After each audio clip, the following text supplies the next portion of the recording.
Welcome. Whether you are prepping for a busy day, taking a walk, or just taking a well-deserved break, we are thrilled you could join us for today's deep dive. Yeah, we're really glad you're here. Our mission today is to unpack a deeply insightful piece of material. It's titled, Why ADHD Causes Hyperfocus 3 Reasons Explained. A really fantastic breakdown. It really is. And we're going to jump straight into one of the most fascinating paradoxes in the world of neurodivergence. And it starts with the very name of the condition itself. Right, attention deficit hyperactivity disorder. Exactly. The word deficit is sitting right there in the title. It implies a complete lack of attention. Like an empty gas tank of focus. Yeah. But if you have ADHD or you know someone who does, you likely know the reality is often the exact opposite. You don't just have attention. You have the capacity for intense, unyielding hyperfocus. It is a profound contradiction, honestly. Right. The medical label centers entirely on the absence of something, while the lived experience for you often involves an overwhelming abundance of that very same thing. Right. We are looking at a scenario where the brain doesn't just pay attention to a task. It locks on like a laser beam. And it completely overrides everything else in the environment. Think about how this actually plays out in a normal week.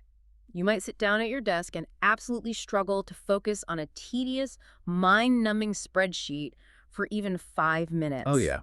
Every single second feels agonizing. Right, your brain is just begging for an escape route. But then, later that same day, you can spend 6 uninterrupted hours researching a completely new hobby. Or perfectly formatting a creative project. Yeah, and you do it without even looking up.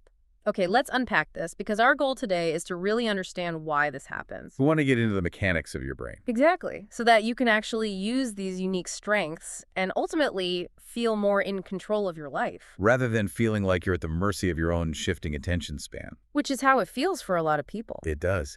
And to really understand those mechanics, we first have to ground ourselves in the day-to-day reality of hyperfocus. What it actually looks like. Right. When you are locked into a high-interest task, it is not just about being in the zone or, having a good workflow. It's a state where the rest of the world simply melts away. Melts away is a good way to put it. Your brain enters a mode of deep, unwavering concentration that acts almost like a form of sensory exclusion. The external environment just ceases to exist for you. Now, the rest of the world melting away sounds almost peaceful on paper. It does. But when we look at the specific signs of hyperfocus, it becomes clear how intense and sometimes disruptive this state can actually be. Absolutely. Take time blindness, for example. This isn't just losing track of a few minutes here and there. No, it's that visceral feeling where hours pass by in what literally feels like moments. Yeah, you might sit down to start a project at noon, feeling perfectly awake, and suddenly you look up, your room is pitch black, and you realize the sun has set. You haven't just lost the thread of the day. You've effectively time traveled. Time traveled, yeah. And that profound time blindness feeds directly into the physical consequences. Because the external world has melted away, the internal signals of your body are muted right along with it. Right. You might completely ignore basic physical needs. Forgetting to eat a meal. Failing to drink any water. Or just ignoring the need to use the restroom for hours on end. And the critical nuance here is that it's not always just a matter of forgetting. No, breaking away from the task to attend to these basic human needs can actually feel physically uncomfortable. Like a real resistance in the body. Exactly.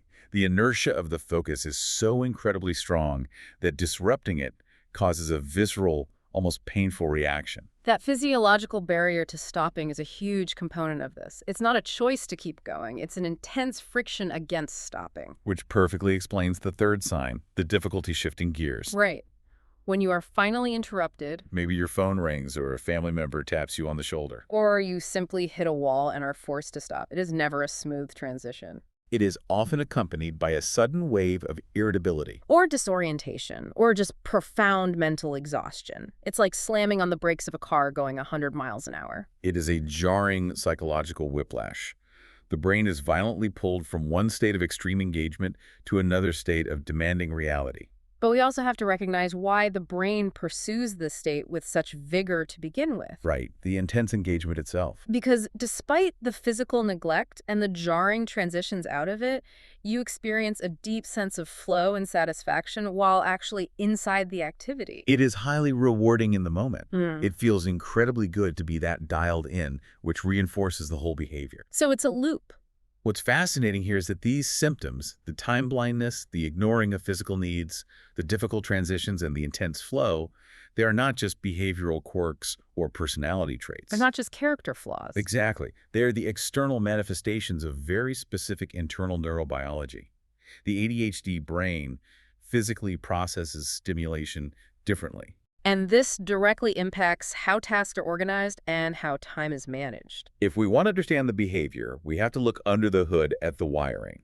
And when we look under the hood at what's actually driving this, it inevitably comes back to dopamine. Could you break down how that actually works for us? Sure. So we already know dopamine functions as the brain's currency for reward and motivation, right? Right.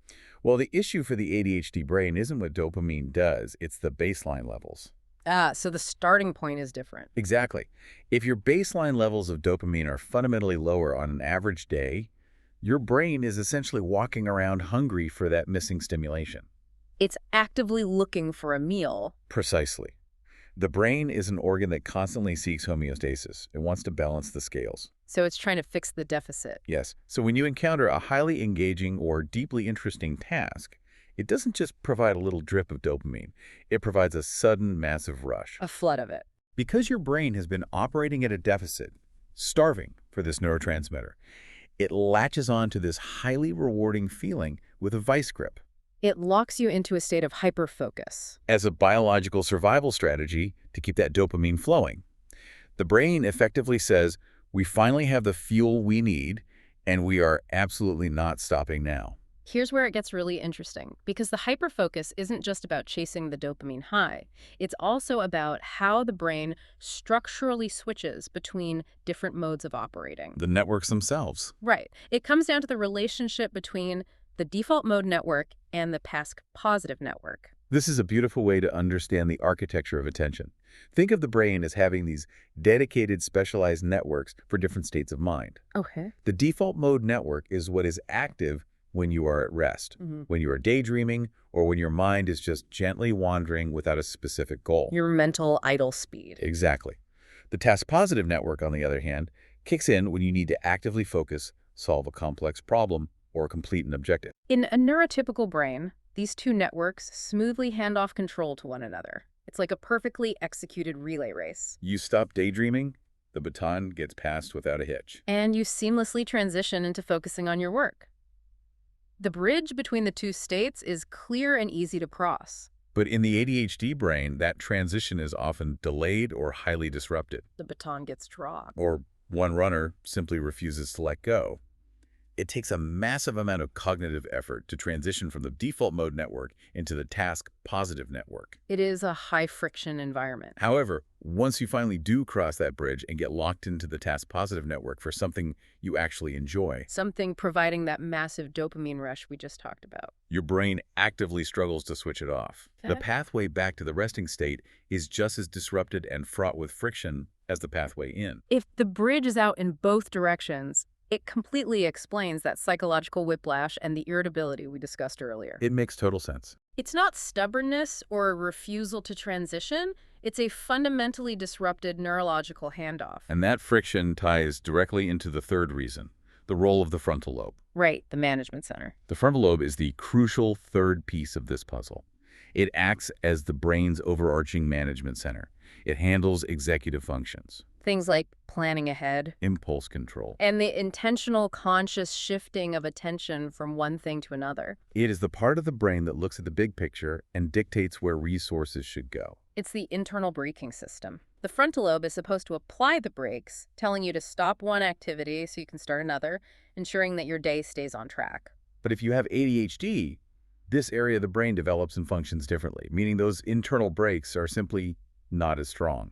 And without a strong braking system, momentum completely takes over. You have this massive engine of hyperfocus fueled by a sudden dopamine rush. And you're securely locked into the task-positive network because of the disrupted handoff. So without the frontal lobe applying the brakes, you continue focusing on the stimulating task long past the point you intended to stop. Entirely overriding your initial plans. You become a passenger in a vehicle that is driving itself toward whatever is most stimulating rather than what is most important. If you look at it that way, the medical community's traditional definition of ADHD as a deficit Feels almost like a complete misdiagnosis of the actual mechanic. It really does. It is not a deficit of attention at all. It is a difficulty with regulating attention. You actually have an abundance of focus, a massive surplus of it. But your brain struggles to direct it appropriately based on your actual real-world priorities. That distinction changes everything about how we approach this. It moves the entire conversation from a lack of capacity to a challenge of management. You possess the resource of focus. The core challenge is the distribution of that resource. So what does this all mean? When we look at the real-world impact, this misdirection of focus has serious, tangible consequences. It really does. If your brain's engine is constantly driving toward high-interest tasks and ignoring the faulty brakes, the fallout is real. You might end up missing crucial deadlines at work because you spent 8 hours perfecting a minor detail on a secondary project. Or, on a more personal level, you might unintentionally neglect your relationships, Because your attention was completely captured by a new interest. leaving the people around you feeling unseen or undervalued. And that is exactly where the heavy burden of guilt usually creeps in. Oh, absolutely. People with ADHD constantly internalize these missed deadlines and neglected interactions as profound moral failings. But validating this experience is essential to removing that guilt. The message you need to internalize is clear. Acknowledging this clinical reality means realizing you are not lazy. You are not careless. Your brain simply manages focus differently. Understanding the lower dopamine baseline, the sticky brain networks, and the weaker frontal lobe breaks is the key to offering yourself some much-needed grace. Offering yourself grace is vital, but understanding the mechanics also pushes us toward actionable solutions. We want to talk about working with ADHD. Rather than constantly fighting a losing battle against it, if we know the brakes are inherently weak and the engine is incredibly strong, the goal becomes harnessing the power of this hyperfocus. While building external systems to minimize the disruptions to your daily life. So how do we do that? Managing this requires scaffolding, and there are two main avenues for this: behavioral management and medication. Let's look at the behavioral strategies first. It is all about creating external support systems to compensate for the brain's internal management center. This means utilizing simple, user-friendly digital tools to stay on track. Things you can set up quickly. Right. You can set visual timers or cascade multiple alarms to gently break your hyperfocus before it consumes your entire day. The emphasis on gently breaking the hyperfocus is so important. It is crucial. Because we established that breaking away feels physically uncomfortable and causes a spike in irritability, you don't want the equivalent of a blaring air horn. No, that just makes the whiplash worse. Yeah. You want a gradual ramp down. You need an external system that helps mimic the smooth baton past your brain struggles to execute on its own. Precisely. It is about easing the transition out of the task-positive network. Another highly effective behavioral strategy is using customizable planning systems to map out your week. But here's the most crucial, often overlooked part of that planning. You have to intentionally build in specific, designated blocks of time where you actively allow yourself to hyper-focus on your passion. You don't try to rigidly eliminate hyperfocus. Yeah. You schedule it. You essentially give the hyperfocus a playground to run around in so it doesn't wreck the rest of the house. I love that analogy. If you map out your Sunday afternoon and say, these 4 hours are purely for my creator project, you give the brain the massive dopamine rush it craves. But within a contained, safe environment where it won't derail your Tuesday morning work presentation. Exactly. It's a controlled release. But for many people, behavioral management alone isn't quite enough to handle the neurological friction. Which brings us to the second avenue, medication. For many, this is a highly effective tool because it directly addresses the chemical imbalances driving the behavior. Whether utilizing stimulant or non-stimulant options, the primary function in this context is to balance the neurotransmitters in your brain. And this isn't just about dopamine, right? No, medications also work to balance norepinephrine levels. So if dopamine is the currency of reward and motivation, norepinephrine regulates arousal and alertness. Exactly. By raising and stabilizing the baseline of both of these vital neurotransmitters, the brain isn't operating in a constant state of starvation. That stabilization is the key. Because the baseline is balanced, the brain isn't as desperate for a sudden, massive rush of stimulation from a single task. And the result of this balancing act is profound for the frontal lobe. It gives the management center the power it needs to finally apply those vital brakes. When the neurotransmitters are balanced, you can intentionally shift your attention away from a hyper-focused task. Smoothly transition out of the task-positive network. and focus on the less stimulating but highly necessary things you need to organize and complete. It effectively gives you the steering wheel back. It really does. This has been such an incredible journey through the mechanics of the ADHD brain. Just to quickly recap what we've unpacked today, we've completely dismantled the outdated idea that ADHD is simply a lack of focus. A total myth. Instead, we've explored how it is an abundance of unregulated focus. It's driven by a brain operating on a lower dopamine baseline, struggling with high friction, delayed handoffs between resting and active brain networks, and operating with a frontal lobe where the internal braking system just isn't strong enough to stop the momentum. But most importantly, we've seen that with the right external scaffolding. Whether that is visual timers, intentional scheduling of hyperfocus blocks, or medication to stabilize neurotransmitter baselines. This unique neurobiology can actually be a remarkable gift. It doesn't just have to be a frustrating, guilt-inducing challenge. You can learn to pilot this incredible machine. If we connect this to the bigger picture, this raises an important question. We know that the ADHD brain fundamentally latches on to high-interest tasks to compensate for a naturally lower dopamine baseline. Right. And we know the frontal lobe struggles to apply the brakes to stop this momentum once it gets going.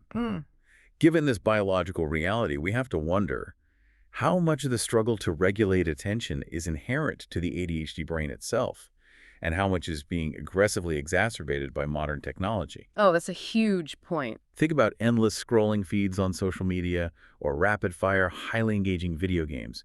These technologies are literally engineered by teams of developers to deliver exactly the kind of massive, uninterrupted, rapid-fire dopamine rushes that the ADHD brain inherently craves. They're built for it. If your frontal lobe's brakes are already ill-equipped to stop a normal hyperfocus session on a creative hobby, how can they possibly compete with an algorithm specifically designed to bypass those brakes entirely?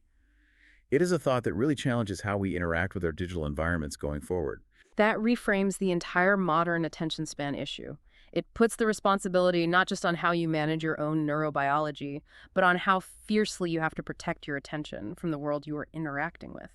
A huge thank you to you for joining us on this deep dive today. Yes, thank you so much for listening. We hope this exploration helps you understand yourself or the neurodivergent people in your life with a lot more clarity and compassion.